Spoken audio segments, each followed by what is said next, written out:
दोस्तों आज की इस वीडियो में हम बात करेंगे एलिया नबी के जीवन के कुछ ऐसे रहस्यमय घटनाओं के बारे में जो आज के मसीहियों के लिए जानना बहुत ही ज़रूरी है। इसीलिए वीडियो को पूरा ज़रूर देखें। आइए वीडियो को शुरू करते हैं।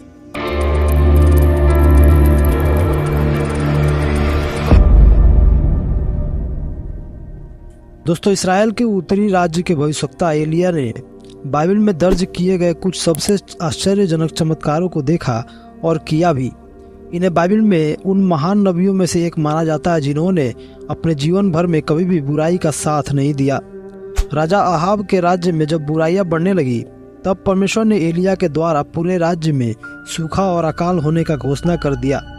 इस समय के दौरान परमेश्वर ने एलिया के भोजन और पानी का उपाय भी कर रखा था। लिखा है पहला राजा अध्याय 17 उसका 1 से 4 में, 30वीं एलिया जो गिलाद का निवासी था उसने अहाब से कहा, इस्राएल का परमेश्वर यहोवा जिसके सम्मुख में उपस्थित रहता हूँ, उसके जीवन की शपथ, इन वर्षों में मेरे बिना कहे ना तो मेघ बरसेगा और ना ओस पड़ेगी। तब यहोवा का यह वचन उसके पास पहुंचा, यहाँ से चलकर पूरब की ओर जा और करीत नामक नाले में जो यरदन के पूर्व में है छिप जा। उसी नदी का पानी तू पिया कर और मैंने कौवों को आज्ञा दी है कि वे तुझे वहाँ खिलाएं। यहाँ पर हम देख सकते हैं कि परमेश्वर ने एलिया को आज्ञा दिया कि करीत नामक नाले में जाकर छिप जाओ, और इसके बाद एलिया ने ऐसा ही किया और वह जाकर करीत नाले के पास छिप गया जो यरदन नदी के पास था। वह नदी का पानी पिया करता था और परमेश्वर की आज्ञा के अनुसार कौवे एलिया के लिए सुबह शाम रोटी और मांस लाया करते थे, जिससे एलिया अपना पेट भरता था। लेकिन कुछ समय के बाद ही राज्य में बारिश न होने के कारण नदी भी सूख गई, जो एलिया नबी के लिए समस्या हो गया। परंतु परमेश्वर उसे एक विधवा के घर ले गया जो राज्य के सूखे का सामना कर रही थी। परमेश्वर ने एलिया को अधिकार दिया कि वह उस विधवा स्त्री को आश्वासन दे कि उसके घर का आटा और तेल जब तक अकाल रहेगा तब तक खत्म नहीं होगा। एलिया जब परमेश्वर के वचन के अनुसार सारपत को गया तो वहां उसे एक विधवा स्त्री दिखाई दी जो सूखी लकड़ियां इकट्ठा कर रही थी। एलिया नबी ने उस विधवा स्त्री से निवेदन किया कि उसके लिए पानी लेकर आए, और जब वह पानी लाने जा ही रही थी तब एलिया उससे रोटी लाने के लिए भी निवेदन किया। लेकिन उस स्त्री ने उसे जवाब दिया कि उसके पास घड़े में केवल मुट्ठी भर आटा और कूपी में थोड़ा सा तेल है, जो उसके और उसके बेटे के लिए अंतिम भोजन था। लेकिन तभी एलिया ने उससे यह कहा कि मत डरो, पहले मेरे लिए एक छोटी सी रोटी बनाकर ले आओ और उसके बाद तुम अपने और अपने बेटे के लिए बनाकर खाना। और इसके बाद एलिया ने उसे आशीष दिया, यह कहते हुए कि परमेश्वर के आज्ञा के अनुसार जब तक राज्य में बारिश नहीं होगा तब तक उस विधवा स्त्री के घर का आटा और कूपी का तेल कभी खत्म नहीं होगा। और उस स्त्री ने जब एलिया के वचन के अनुसार किया तब से एलिया और उस विधवा स्त्री के घराने के लोग बहुत दिन तक खाते रहे। लिखा है पहला राजा अध्याय 17 उसका 15 और 16 में, तब वह चली गई और एलिया के वचन के अनुसार किया।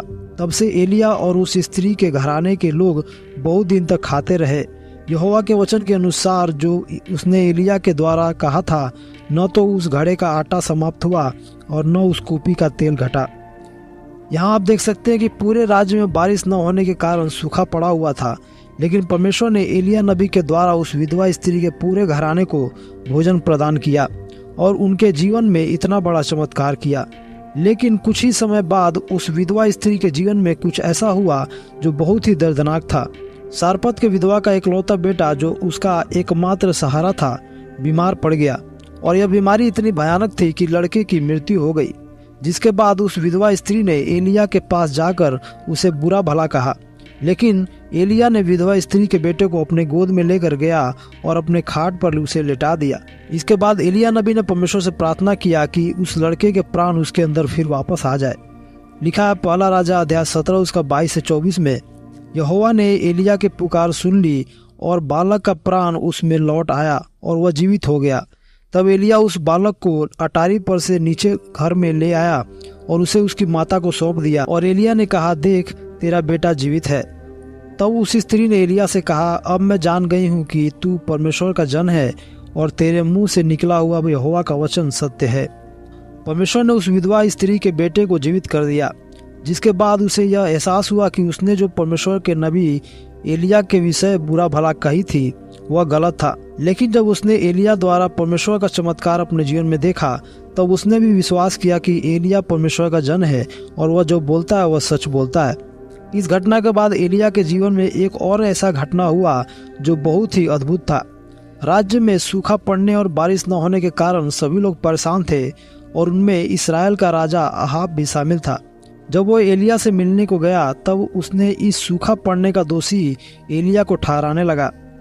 लिखा है पहला राजा अध्याय 18 उसका 17 से 20 में, एलिया को देखते ही अहाब ने कहा, हे इस्राएल के सताने वाले, क्या तू ही है? उसने कहा, मैंने इस्राएल को कष्ट नहीं दिया परंतु तू ही ने और तेरे पिता के घराने ने दिया है, क्योंकि तुम यहोवा की आज्ञाओं को टालकर बाल देवताओं की उपासना करने लगे। अब दूत भेजकर सारे इस्राएल के साथ बाल के 450 नबियों और असेरा के 400 नबियों को जो इजबेल की मेज पर खाते हैं मेरे पास करमेल पर्वत पर इकट्ठा कर ले। तब अहाब ने सारे इस्राएलियों को बुलवा भेजा और नबियों को करमेल पर्वत पर इकट्ठा किया। जब सब इस्राएली और बाल देवता के नबी इकट्ठा हो गए तब एलिया नबी ने उनके सामने एक चुनौती रखी कि कब तक तुम दो विचारों में रहोगे कि कौन सच्चा परमेश्वर है, बाल देवता या फिर परमेश्वर यहोवा।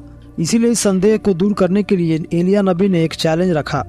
अब उस समय क्योंकि जानवर को बलिदान किया जाता था तो यह चैलेंज भी उसी से संबंधित था, जिसमें 2 बछड़े को लाया जाए, एक बछड़ा बाल देवता के पुजारियों को दिया जाए और एक एलिया नबी को। और बलिदान करने का शर्त यह बताया गया कि बलिदान को जलाने के लिए कोई भी आग नहीं जलाई जाएगी।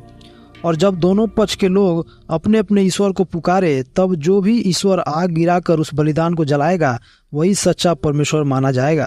इस शर्त को सुनाने के बाद एलिया नबी ने बाल देवता के पुजारियों को पहला मौका दिया कि वह बलिदान करे और अपने देवता से आग गिराने के लिए विनती करे। और फिर बाल देवता के पुजारियों ने अपना कार्य शुरू कर दिया, अपने देवता को पुकारने लगे। सुबह से दोपहर हो गया लेकिन बलिदान पर कोई आग नहीं गिरी और न ही उनके देवता का कोई उत्तर मिला।